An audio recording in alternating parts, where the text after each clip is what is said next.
po ay lubos na mababati sa lahat ng mga mag-aaral na nagsipagtapos.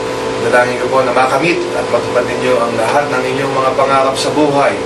Ipakita ninyo ang mga taga-Valenzuela ay matalino at marangal sa pamamagitan ng patuloy ninyong pagsusumikap sa inyong pag-aaral.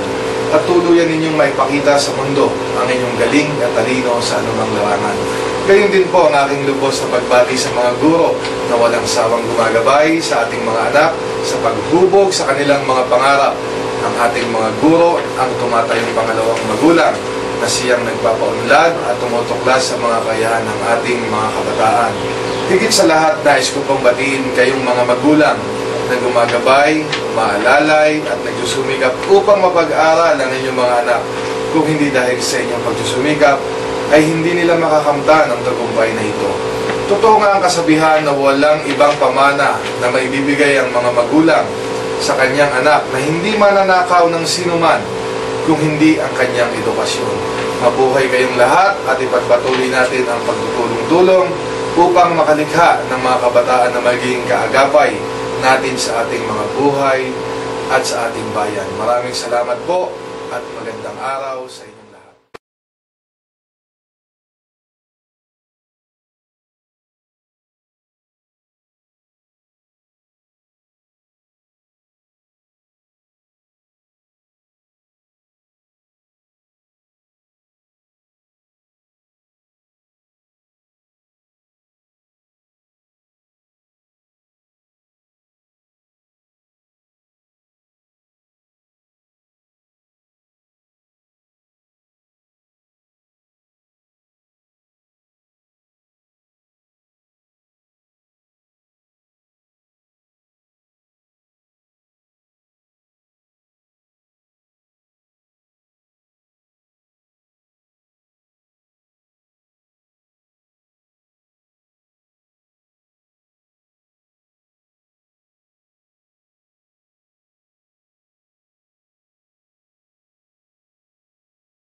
Dumating na po ang araw na ating pinakahihintay, ang sandaling pinakainiti ng bayan.